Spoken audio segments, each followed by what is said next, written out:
Igreja Celestial do Espírito de Deus. Queridos, a paz do Senhor. Amém. Amém. Bom estarmos na casa do Senhor. Glória a Deus. Não sei vocês, mas eu já recebi minha bênção. E é sempre bom estar aqui. Evangelho de Mateus, capítulo de número 25. O texto diz assim: Então o reino dos céus será semelhante a 10 virgens, que tomando as suas lâmpadas saíram encontrar-se com um noivo. Versículo de número 2. Cinco dentre elas eram nécias e 5 prudentes. As nécias, ao tomarem as suas lâmpadas, não levaram azeite consigo. No entanto, as prudentes, além das lâmpadas, levaram azeite nas vasilhas. E tardando o noivo, foram tomadas de sono e adormeceram. Versículo de número 6. Mas à meia-noite ouviu-se um grito: Eis o noivo, sai ao encontro. Então se levantaram todas aquelas virgens e prepararam as suas lâmpadas. As nécias disseram às prudentes: Dai-nos do vosso azeite, porque as nossas lâmpadas estão se apagando. Mas as prudentes responderam: Não, para que não nos falte a nós e a vós outras, ide antes aos que vendem e comprai. Versículo de número 10. E saindo elas para comprar, chegou o noivo, e as que estavam apercebidas entraram com ele para as bodas, e fechou-se a porta. Mais tarde chegaram as virgens nécias, chamando: Senhor, Senhor, abra-nos a porta. Mas ele respondeu: Em verdade eu vos digo que não vos conheço. Versículo de número 13. Vigiai, pois, porque não sabeis o dia nem a hora.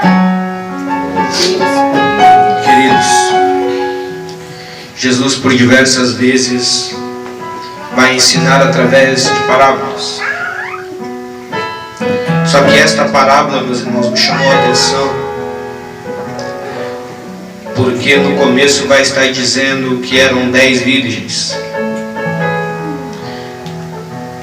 10 virgens. 10 na Bíblia representa a perfeição. E 10 representa o número de 100% delas.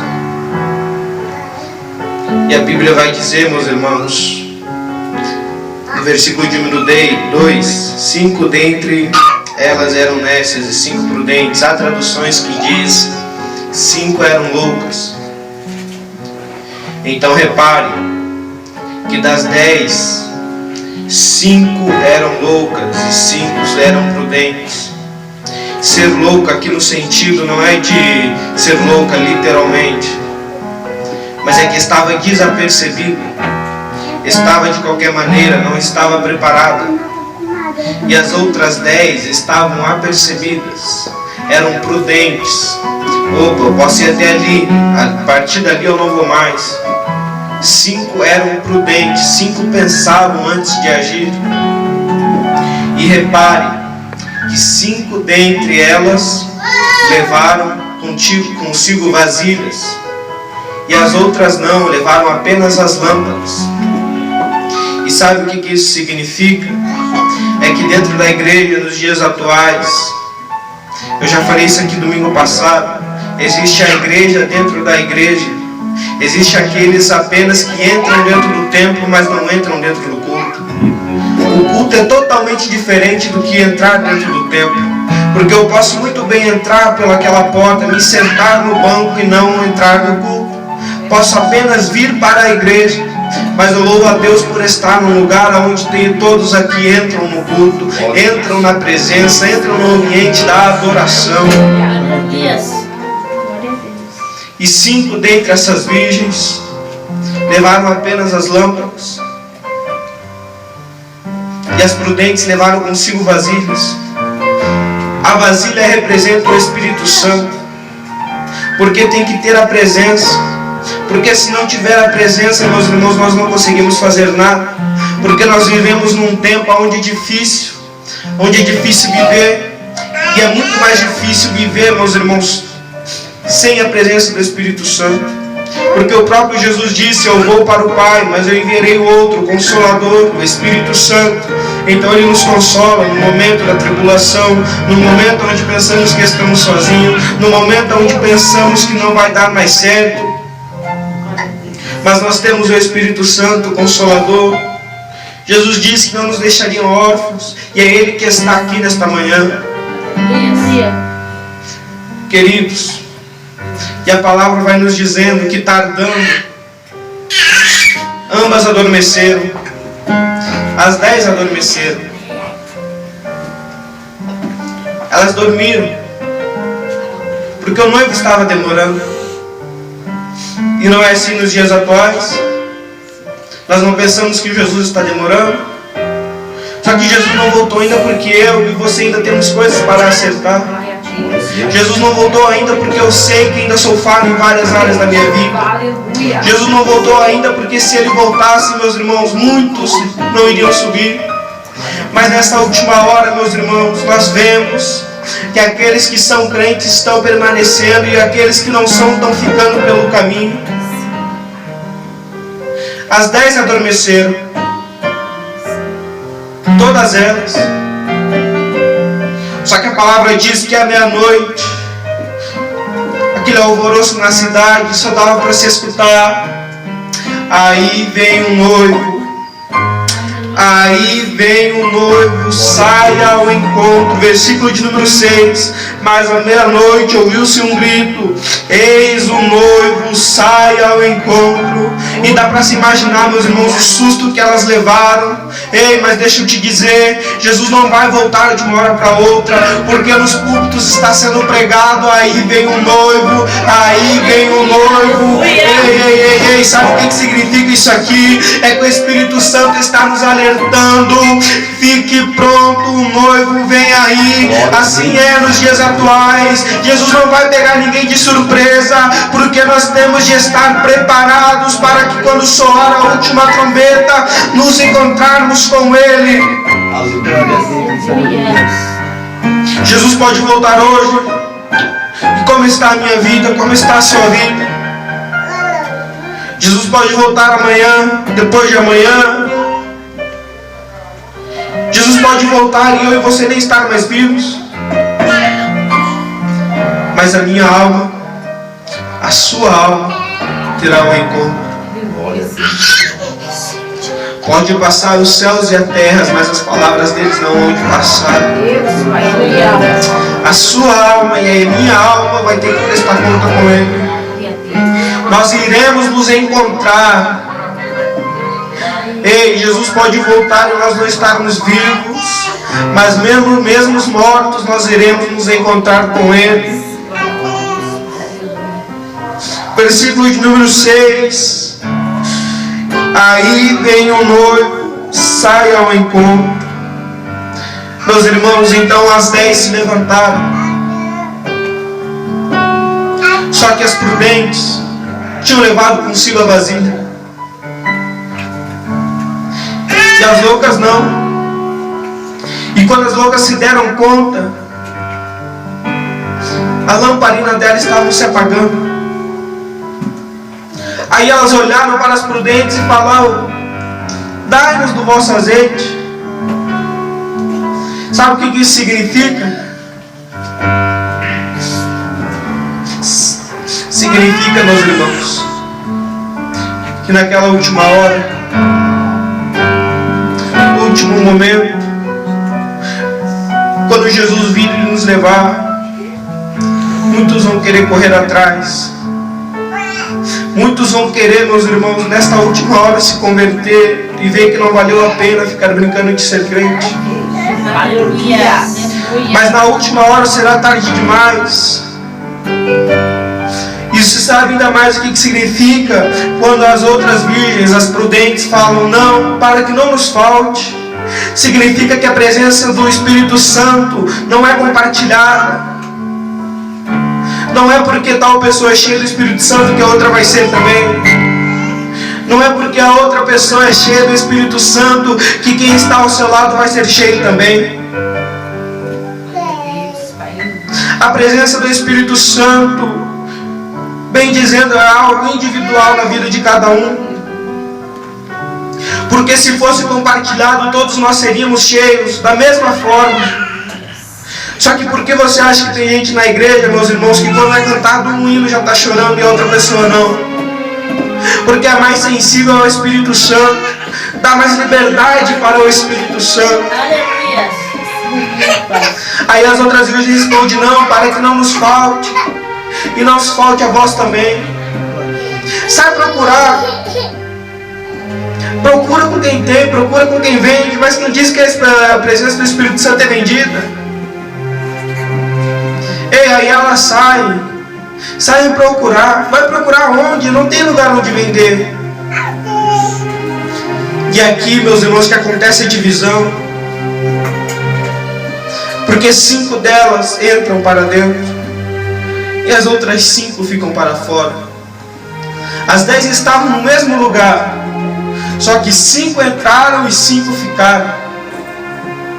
E quando as 5 entram com o noivo, as outras 5, as loucas, vão e falam, Senhor, Senhor, abra-nos a porta. Aí o noivo sai e diz, em verdade, eu não vos conheço. Isso quer dizer que tem gente dentro da igreja que Jesus não conhece. Tem gente dentro da igreja que só está por estar, meus irmãos. E quando naquele dia acontecer, Jesus vai dizer, em verdade vos digo que não vos conheço. As 5 prudentes entraram para as bodas do noivo. As 5 prudentes iriam festejar, meus irmãos, agora. E as 5 loucas ficaram para o lado de fora. Ficaram para o lado de fora porque não vigiaram, não levaram consigo a vasilha, não levaram consigo o azeite de sobra, não levaram consigo a presença do Espírito Santo. E aquele número, meus irmãos, de 10 virgens, que eram 100%, agora se divide 50% entra para dentro, que são as 5, e 50% ficam para fora. E será assim na vinda do Senhor, a divisão dentro da igreja. E eu volto a dizer, Deus irá tirar a igreja de dentro da igreja, a divisão vai acontecer, quer você queira, quer não queira, porque, meus irmãos, foi cantado aqui, o arrebatamento é uma realidade, quer você queira, quer não, irá acontecer. Então o que eu e você podemos fazer é nesta última hora, nos prostrarmos, pararmos de brincar e virarmos crentes verdadeiros. Vamos deixar de ficar falando mal da vida do outro, porque isso não leva a lugar nenhum. Ei, quando se reunirem, meus irmãos, seja para falar da vida do Senhor, seja para falar da presença do Senhor, porque ficar falando da vida do teu irmão, enquanto você fala, ele está de joelho orando pela sua vida, e você está falando dele. Vamos parar com isso, meus irmãos, porque isso não leva a lugar nenhum, isso só leva a nossa ruína. Vamos falar que Jesus está voltando, que breve ele virá, irá arrebatar a igreja, e o que vale mais a pena de você ficar falando da vida do seu irmão é você se ajoelhar e dizer, Senhor, abençoa ele, salva a vida dele, salva a vida dela. Vamos parar com isso. Nesta última hora é hora de ser crente. Aleluia! Glória a Deus, Pai, aleluia. Glória a Deus, aleluia. Jesus está voltando. Jesus está voltando. E eu posso imaginar que essas 10 virgens representam a igreja. Na igreja tem gente que é crente, mas tem gente que nem tem a presença do Espírito Santo, só vem para fazer volume. Mas o bom, meus irmãos, é saber que Deus ainda conhece o dele. Deixa eu te dizer uma coisa. Você está aqui porque você foi comprado com o sangue do Cordeiro. Você está aqui porque Jesus se entregou na cruz do Calvário. Foi levado a sepulcro, mas foi ressuscitado ao 3º dia. Você sabe o que ressurreição significa? significa que eu e você ganhamos a liberdade de adorar ao Senhor aonde quer que nós estejamos. Eu quero orar pela sua vida. Feche teu olho. Pai querido e Pai amado, a tua palavra foi pregada, Senhor. Senhor, aquilo que estava em meu coração para ser ministrado, fiz conforme, Senhor. Pai querido, que esta palavra surja efeito na vida da tua igreja. Senhor, aonde houver um coração quebrantado, Senhor, enche agora. Aonde houver, Senhor, um cristão, Pai querido e santo, fervoroso de ter mais a presença do Teu Espírito Santo, enche agora, Senhor. Capacita agora, Senhor. Pai querido e Pai amado, a Tua palavra vem nos dizendo, Senhor, que a eternidade nós iremos passar é no céu. Meu Deus querido, a Tua palavra também diz para nós buscarmos primeiro o reino dos céus, Senhor. Isso significa, Pai querido, que carro, casa, dinheiro vai ficar aqui. E nós iremos, Pai querido e santo, subir, Senhor, não por causa de dinheiro, subir por causa, Senhor, da nossa posição aqui na terra. Senhor, o apóstolo Paulo disse para nós não nos conformarmos com este mundo, Senhor. E eu agradeço por estar num ambiente onde tem gente que ainda não se conformou com este mundo, que ainda não se conformou com as coisas que este mundo oferece, Pai querido e Pai amado. Mas eu louvo a Deus por estar num lugar onde tem cristão que cada dia mais busca a presença do Espírito Santo, que cada dia mais, Senhor, se prostra e diz, Senhor, eis-me aqui, usa-me conforme a tua vontade, Pai querido e Pai amado. Senhor, meu Deus, eu louvo, Pai querido, pela vida dos teus servos que aqui se encontram, Pai. Abençoa-os de uma forma toda especial. Come, Senhor, com o teu manto, Senhor querido e santo, dá-nos vestes novas, limpas e purificadas, Pai querido, para que quando soar a última trombeta nós possamos nos encontrar contigo e escutar: vinde benditos de meu Pai. Glória a Deus. É tudo que eu lhe peço, desde já eu te agradeço, no nome precioso e santo de Jesus. Glória a Deus. Amém.